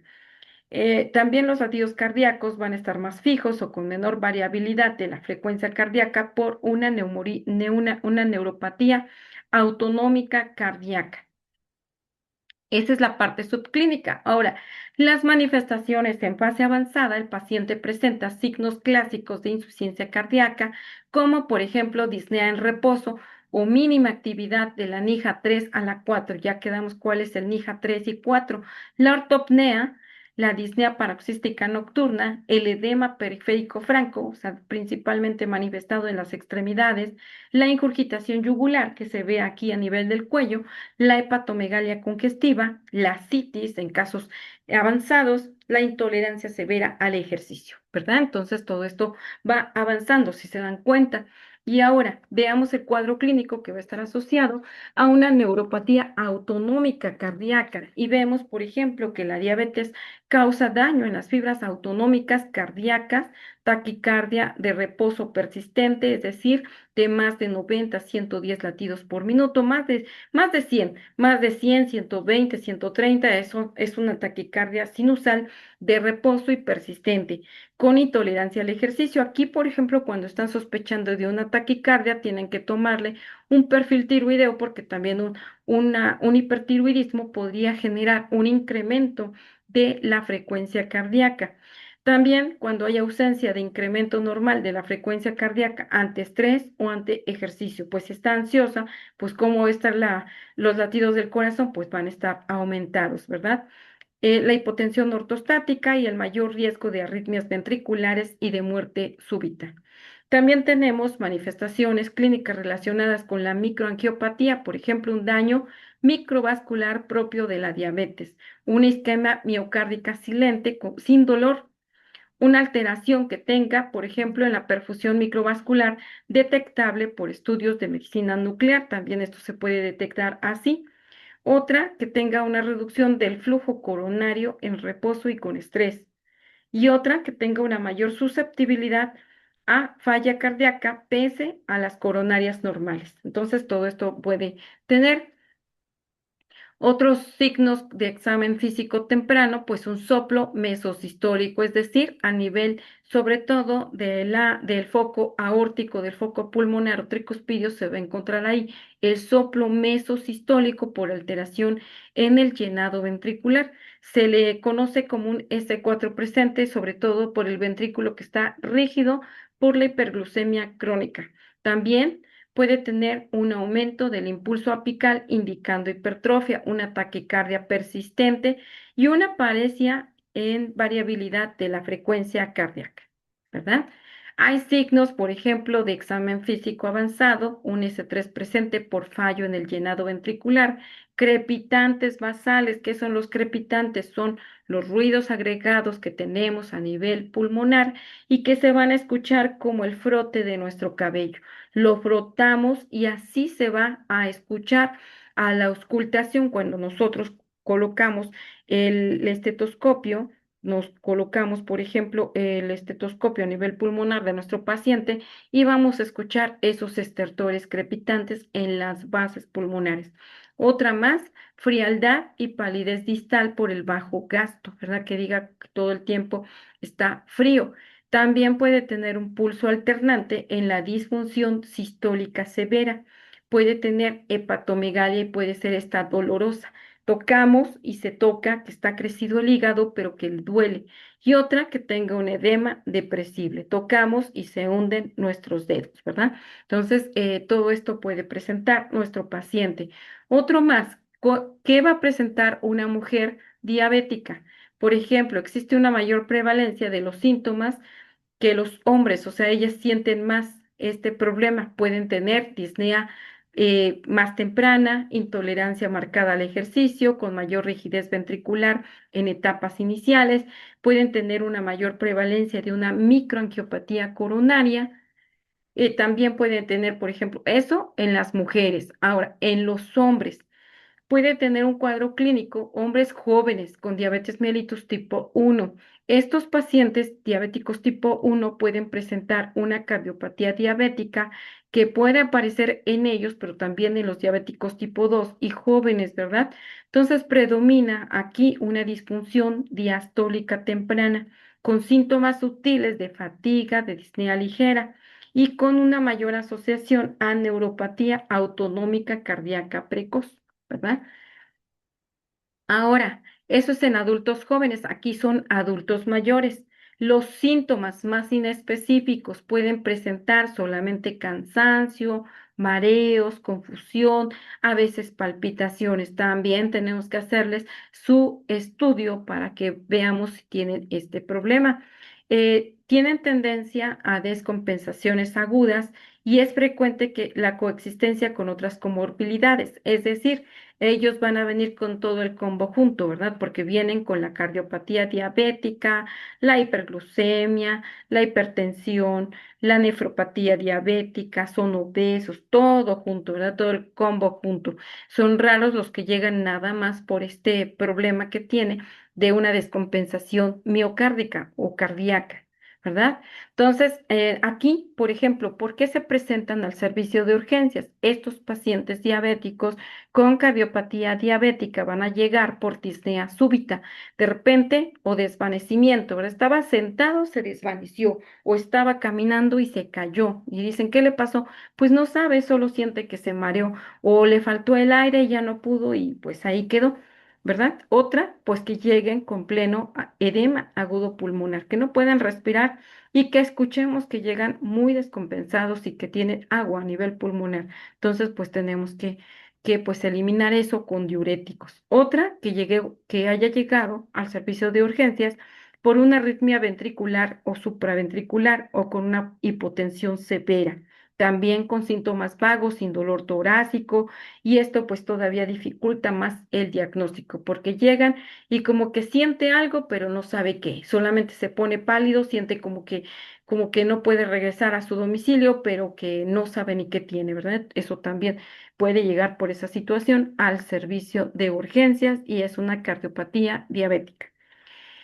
Algunas complicaciones clínicas frecuentes: insuficiencia cardíaca crónica, insuficiencia cardíaca con fracción de eyección reducida, arritmias, fibrilación auricular, taquicardia ventricular, disfunción del nodo senoauricular por neuropatía, una muerte súbita de origen arrítmico, una cardiomiopatía dilatada, diabética en etapas avanzadas, un corazonzote a todo lo que da, ¿verdad? Entonces, eso también puede pasar. Vean, así se ve la facies de estos pacientitos que tienen una cardiopatía dilatada, de una cardiopatía diabética, perdón. Y los signos clínicos: disnea progresiva acelerada, ortopnea reciente, hipotensión y mareo con mínimos esfuerzos, presíncopes o síncopes, disminución súbita de la tolerancia al ejercicio y un edema agudo pulmonar, ¿verdad? Hallazgos de laboratorio, ¿qué vamos a encontrar? Bueno, vamos a ver, por ejemplo, que podemos tener la troponina ultrasensible, podemos tener también la hemoglobina glucosilada persistentemente elevada, correlacionada con la severidad, la relación de albúmina creatinina urinaria elevada como marcador de daño microvascular sistémico, otros biomarcadores que está el BNP, el NP o el ProBNP, ¿verdad? Cualquiera de ellos también se pueden encontrar. El impacto clínico en la calidad de vida: bueno, una fatiga persistente con restricción significativa para las actividades de la vida diaria, hospitalizaciones repetidas por una insuficiencia cardíaca, mayor dependencia en adultos, la evolución natural del cuadro clínico sin un adecuado manejo, pues tenemos que presenta una fase subclínica que va a ser silenciosa, una presión gradual de estos síntomas, una insuficiencia cardíaca que va a ser estable, puede tener también descompensaciones recurrentes, ¿verdad? A veces tenemos los pacientes a cada rato en el servicio de urgencias. ¿Y por qué? Porque a cada rato se está complicando y muchas de las veces no es por su médico, ¿verdad? Porque a veces ya le dejamos el tratamiento establecido, pero también tenemos otro factor problema que tenemos con todos los compañeros que se dedican al ámbito de la salud. A veces en los pobres ancianitos le dejan una polifarmacia. Es cierto que a veces necesitan toda esa polifarmacia, es cierto, porque a veces tiene POC, tiene hipotiroidismo, tiene hipertensión arterial, tiene diabetes mellitus, tiene la cardiopatía o tiene ya una insuficiencia cardíaca, a veces tiene hasta insuficiencia hepática o renal. Pues imagínense cuántos fármacos le vamos a dejar, ¿verdad? Entonces, échenle cálculo de todo esto. Y otro tanto es que a veces, por ejemplo, de la nada, el pacientito quiere tomar sus fármacos y también es un problema, ¿no? Entonces, no todo es culpa de nosotros, pero también a veces ellos no contribuyen a eso y a veces se cansan de tomar sus fármacos y ¿qué pasa? Pues se van a descompensar. Porque dicen, ¿qué cree, doctora? Ya suspendió todo su medicamento, pero ¿por qué lo suspendió si le dije que era todo el tiempo que lo iba a estar tomando y que ya no lo va a suspender? No, pues ya decidió suspender porque se aburrió de tomar sus medicamentos y entonces pues llega pues bien descompensado, ¿verdad? Por lo mismo. Entonces por eso puede también estar presentándose como quiera al servicio de urgencias por descompensaciones recurrentes o puede tener una cardiomiopatía dilatada cuando un corazón está extremadamente grande, pues también tiene riesgo de presentar arritmias, de presentar disfunciones de otro tipo, arritmias malignas, incluso y muerte súbita. Todo eso es esperado en ellos. El diagnóstico. Pues biomarcadores, los que dijimos, vemos que los biomarcadores van a tener, por ejemplo, que los péptidos natriuréticos ayudan a detectar la disfunción cardíaca temprana. Hay elevaciones leves que sugieren un aumento en las presiones de llenado. Estos van a ser útiles en pacientes con diabetes de tipo 2, incluso sin síntomas, porque se deben interpretar junto con el funcionamiento renal. Tenemos también troponinas ultrasensibles, que estas, por ejemplo, pueden elevarse crónicamente. Por eso tenemos que ver los falsos positivos, ¿verdad? Y ver la cuantificación que tiene de troponina y no decir, es que se infartó, o sea, momento.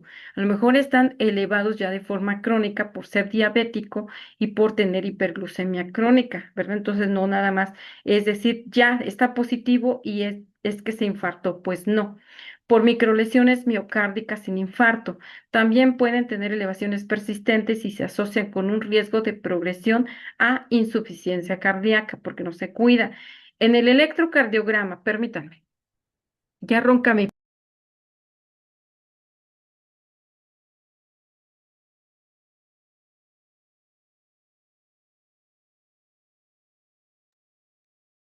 Entonces vemos que a nivel del electrocardiograma pueden mostrar una taquicardia sinusal, puede tener signos de hipertrofia ventricular izquierda, puede tener alteraciones inespecíficas con elevación del ST o decremento del ST o arritmias. Y también es común la disminución de la variabilidad de la frecuencia cardíaca como un indicador de neuropatía autonómica cardíaca. Tenemos la radiografía. Veamos esta imagen radiográfica. ¿Sí se ve bien, jóvenes? Más o menos. Más o menos, doctor. Ok, entonces tenemos que en fases tempranas puede ser normal, en fases avanzadas puede haber cardiomegalia. Lo que quiero que vean aquí es que está crecida esa silueta del corazón. A nivel del tercio medio, nosotros para cuestiones prácticas vemos que si está a nivel de la clavícula y a nivel de la tetilla, si está por arriba por más allá de esa parte del tórax, entonces ya estamos hablando de una cardiomegalia. Lo mismo de este lado, está muy crecido el ventrículo, entonces ahí está esquematizando más que nada la cardiomegalia que tiene ese paciente. Y también vemos que hay redistribución vascular y congestión pulmonar. ¿Cómo lo vemos? Porque está a nivel de los ilios que logran identificar ahí. Se ve como que está como blanco. ¿Sí lo logran distinguir? Donde están esas flechitas negras. ¿Sí? Sí, sí, sí. Ahí hablamos de una congestión vascular. ¿Por qué? Porque está reteniendo líquidos. Entonces, se usa principalmente para valorar una descompensación. Podemos pedir una radiografía. En el ecocardiograma, ¿qué vamos a pedir? Bueno, evalúa la fracción de eyección, la función diastólica, la masa ventricular izquierda, si tiene más hipertrofia o no, si tiene patrones de relajación o está estático, porque puede estar rígido. También puede tener, por ejemplo, hipertrofia y es lo que más vamos a evaluar en un ecocardiograma. Puede tener disfunción diastólica con parámetros clave, por ejemplo, disminución septal y lateral con elevación y alteraciones de los ejes y desaceleración prolongada con disfunción diastólica, que es uno de los principales biomarcadores de cardiopatía diabética. El strain longitudinal se ve también, por ejemplo, que detecta la fracción de eyección, las reducciones leves que puede tener en el porcentaje de su fracción de eyección. Sugieren esto también una afectación precoz del miocardio y la masa. Por ejemplo, aquí vean, normal y la cardiomiopatía hipertrófica. ¿Sí la logran distinguir? Vemos esas flechitas, como incluso está disminuido el lumen y sobre todo el ventrículo. ¿Cómo está? ¿Sí logran ver el ventrículo? Sí, sí, sí lo vemos. Está muy hipertrófico. Entonces, aquí favorece la hipertrofia concéntrica por estrés metabólico y por rigidez. Y el aumento de la masa ventricular se correlaciona con un peor pronóstico que debe, por ejemplo, indexarse a la superficie del cuerpo. Tenemos, por ejemplo, el Doppler tisular, que vamos a ver, vean el Doppler, permite evaluar la rigidez y la relajación del ventrículo con disminución de la velocidad, que es uno de los primeros signos de afectación diabética. Y esto se debe complementar para estimar presiones de llenato, ¿verdad? Es el Doppler. La resonancia magnética también nos sirve en un paciente con cardiopatía diabética porque permite ver el tejido miocárdico mediante el T1, por ejemplo, sin contraste, con cuantificación de la fibrosis, con el volumen extracelular y con detección de la infiltración. Identifica fibrosis difusa, que es propia de la diabetes y también es uno de los estándares de oro para valorar la función de los ventrículos a través de la resonancia magnética.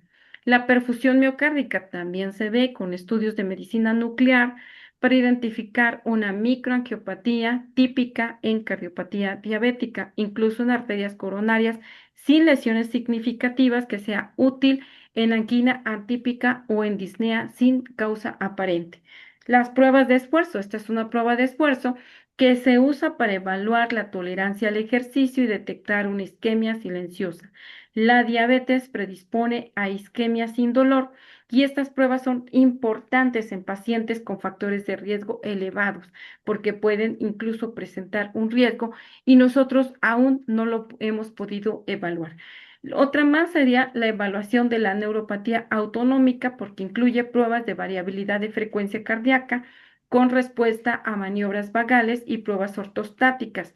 Esta neuropatía autonómica cardíaca explica la taquicardia persistente y la intolerancia al ejercicio y al riesgo de arritmias.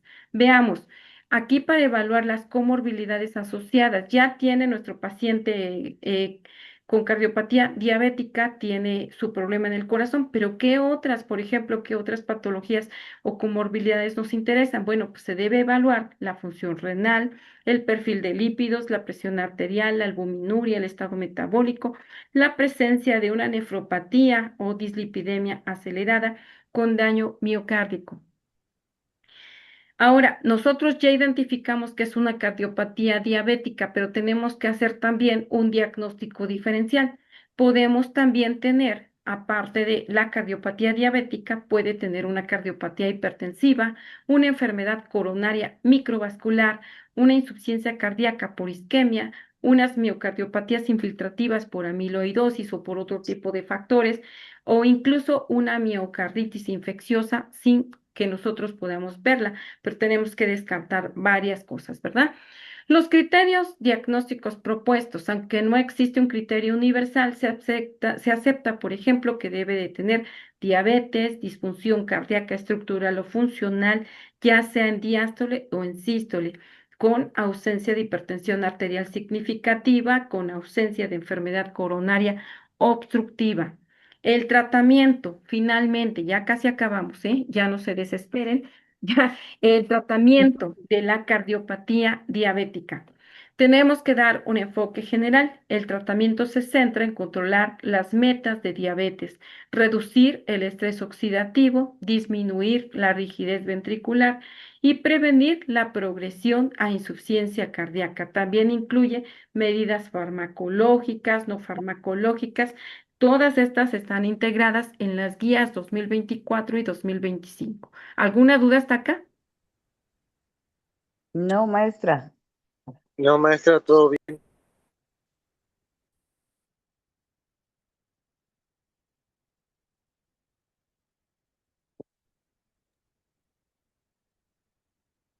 Continuamos. Entonces, se tiene que tener un control glucémico objetivo. El objetivo de la hemoglobina glucosilada va a ser de 6,5 a 7 en la mayoría de los pacientes, evitando las hipoglucemias. Un control estricto reduce la progresión de la fibrosis.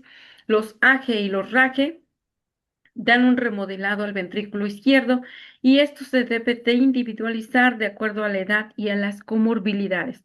También los CGLT como terapia de base son muy buenos. Los inhibidores del CGLT2 van a reducir las hospitalizaciones por insuficiencia cardíaca, disminuyen la rigidez ventricular, por eso se deben de administrar, reducen la presión de llenado y la mortalidad cardiovascular. Se recomiendan en todo diabético con disfunción cardíaca independientemente de la hemoglobina glucosilada. Son muy buenos. Los agonistas GLP-1. Aquí, por ejemplo, hay reducción se tiene que pedir que vayan reduciendo de peso porque hay una inflamación sistémica y que tienen riesgo cardiovascular. Esto va a ser útil en pacientes obesos y diabéticos y pueden disminuir también con esto los eventos cardiovasculares mayores con un mejor perfil de lípidos y aunque su impacto directo en la cardiopatía diabética va a ser menor con los CGLT2, ¿verdad? La metformina es un antihiperglucemiante de primera línea, mejora la sensibilidad a la insulina, reduce el estrés oxidativo, es segura en insuficiencia cardíaca y es estable. Debe evitarse, por ejemplo, ya no podemos dar nosotros metformina en pacientes que tienen una tasa de filtrado glomerular menor de 30 mililitros minuto, ¿verdad? Entonces, en ellos ya no. Se tiene que tener objetivos para manejar la presión arterial. Los objetivos van a ser tener una presión arterial de menos de 130-80 milímetros de mercurio.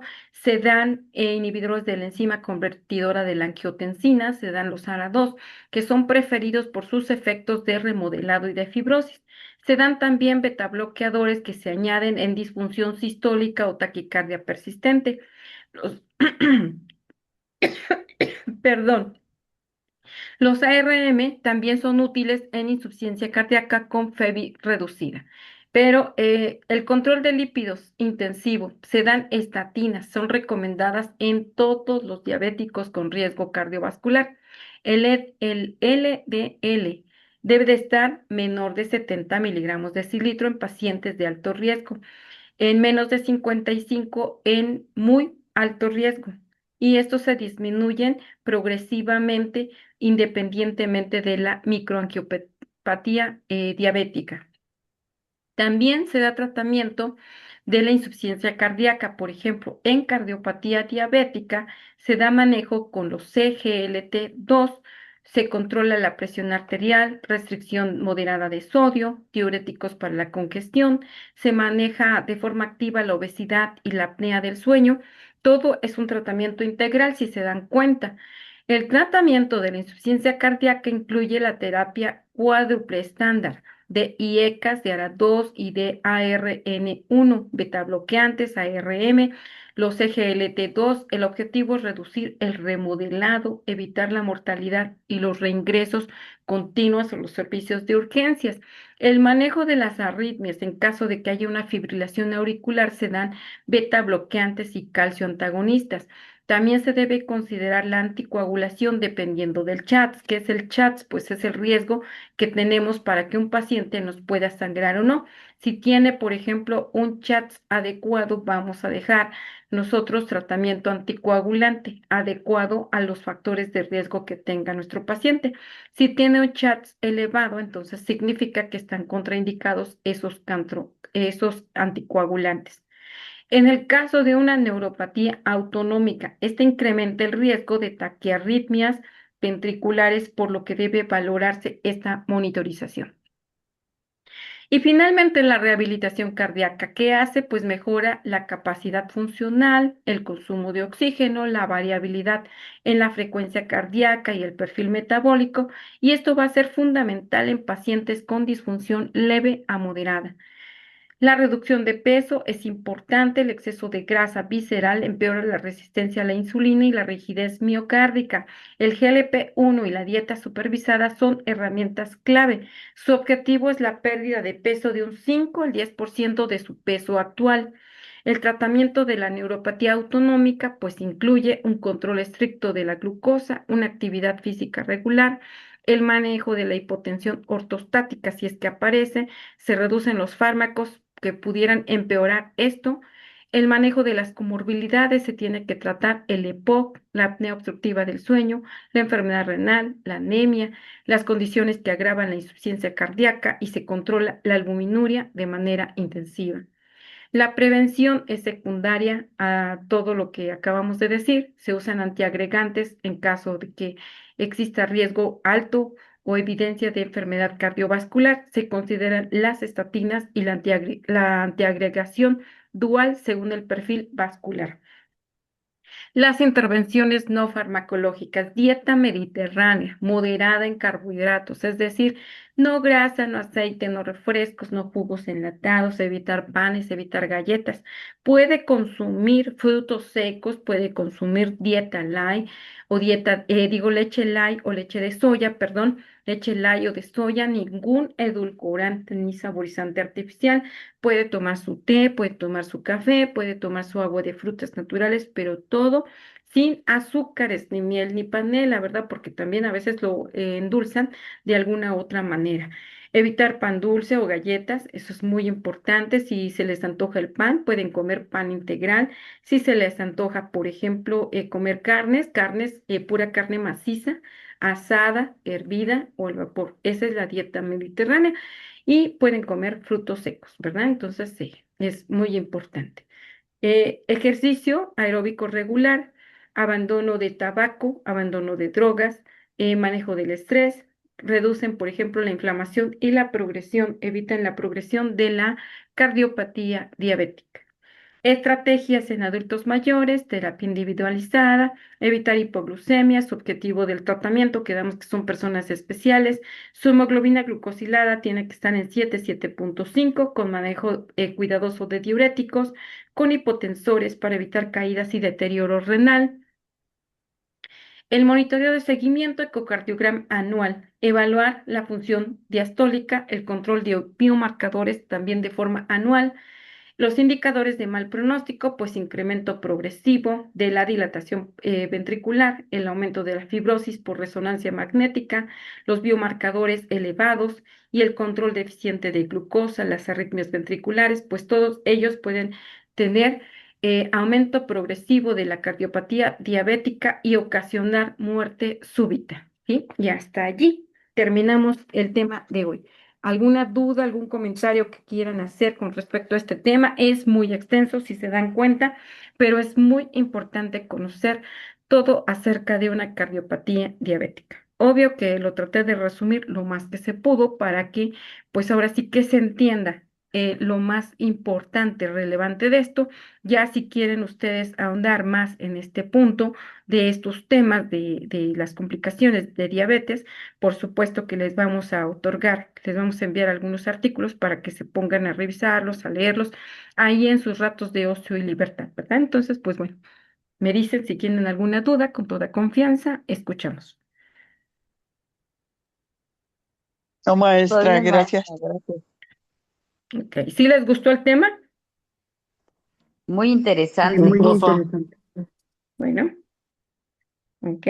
Entonces, pues nos vemos en 8 días. Continuamos con las complicaciones macrovasculares de la diabetes y en 8 días nos vemos. Si no hay alguna otra pregunta, pues agradecemos su atención y nos vemos. Pasen bonita noche. Igualmente, Gracias, gracias, maestra. descansen. Igualmente. Bye para Bien. todos. Bye, bye. Bye. Sí, adiós.